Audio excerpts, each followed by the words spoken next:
Legal Lord से advocate Kuldeep Sharma. आज कुछ महत्वपूर्ण तथ्यों पर आप लोगों के समक्ष कुछ चीज़ें कानून से रिलेटेड रखने के लिए आया हूं।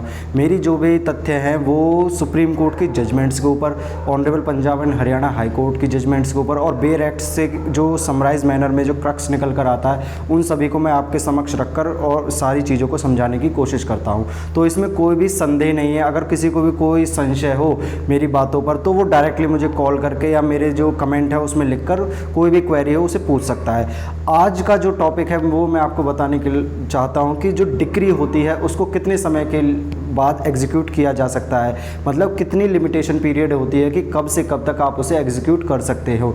जब भी किसी व्यक्ति के फेवर में सिविल मैटर्स में कोई डिक्री हो जाती है, जैसे कि कोई प्रॉपर्टी को लेकर या कोई और डिक्री हो जाती है, तो उसे कितने समय में एग्जीक्यूट कर पाएगा।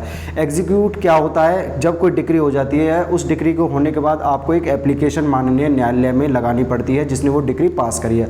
उसी एप्लीकेशन को आप एग्जीक्यूशन भी कहते हैं, जो कि ऑर्डर 21 CPC के अंदर लगाई जाती है। तो हम बात कर रहे थे कि लिमिटेशन कितनी होती है एग्जीक्यूशन के लिए किसी डिक्री की। कोई भी डिक्री लिमिटेशन एक्ट के जो प्रोविजंस है वो ये कहते हैं कि लिमिटेशन एक्ट 1963 क्लियरली कहता है कि कोई भी डिक्री 12 साल के अंदर अंदर आप एग्जीक्यूट करवा सकते हैं। यानी कि जिस दिन जजमेंट पास करी गई है और डिक्री के ऑर्डर पास करे गए हैं माननीय न्यायालय के द्वारा, उस डेट के बाद से 12 साल तक आप उस डिक्री को एग्जीक्यूट करा सकते हैं। यहाँ पर एक जो मैं है एक बहुत ही जो महत्वपूर्ण उदाहरण है वो आपके समक्ष रखना चाहता हूँ, जो कि ऑनरेबल सुप्रीम कोर्ट ने एक जजमेंट में दिया था। यहाँ पर एक कंसेंट डिक्री मतलब पार्टीज़ के बीच में हो गई थी, डिफेंडेंट और प्लेंटिफ्स के बीच में।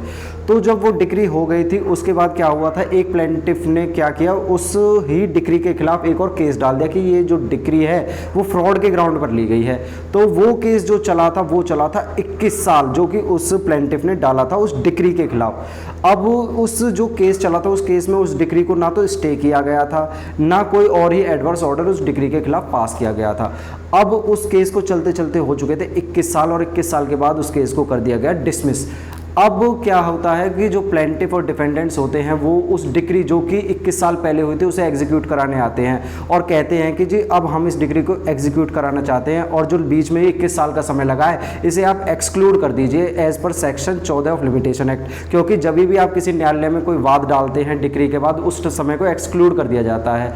तो यहाँ पर माननीय सुप्रीम कोर्ट ने क्लियरली कह दिया कि आपकी डिक्री एग्जीक्यूट नहीं हो सकती क्योंकि आपने 12 साल के बाद ये डाली है। क्योंकि जब आपने जो वाद डाला था न्यायालय में उसमें कोई भी डिक्री के खिलाफ स्टे दिया नहीं गया था, इसलिए वो टाइम कंटिन्यू चल रहा है जब से। तो आपके तो 21 साल का लिमिटेशन चला गया, तो आप 12 साल तो आपके पहले ही खत्म हो गए, तो इसलिए आप एग्जीक्यूशन को नहीं डाल सकते। तो यहाँ पर इस केस के माध्यम से, इस उदाहरण के माध्यम से ये समझने की आवश्यकता है कि कोई डिक्री के बाद यदि उस डिक्री के अगेंस्ट केस डाला जाता है तो आपको समझना होगा कि जब तक उस न्यायालय के द्वारा उस डिक्री के अगेंस्ट स्टे नहीं ग्रांट किया गया है तब तक उसका लिमिटेशन पीरियड कंटिन्यू चलता रहता है।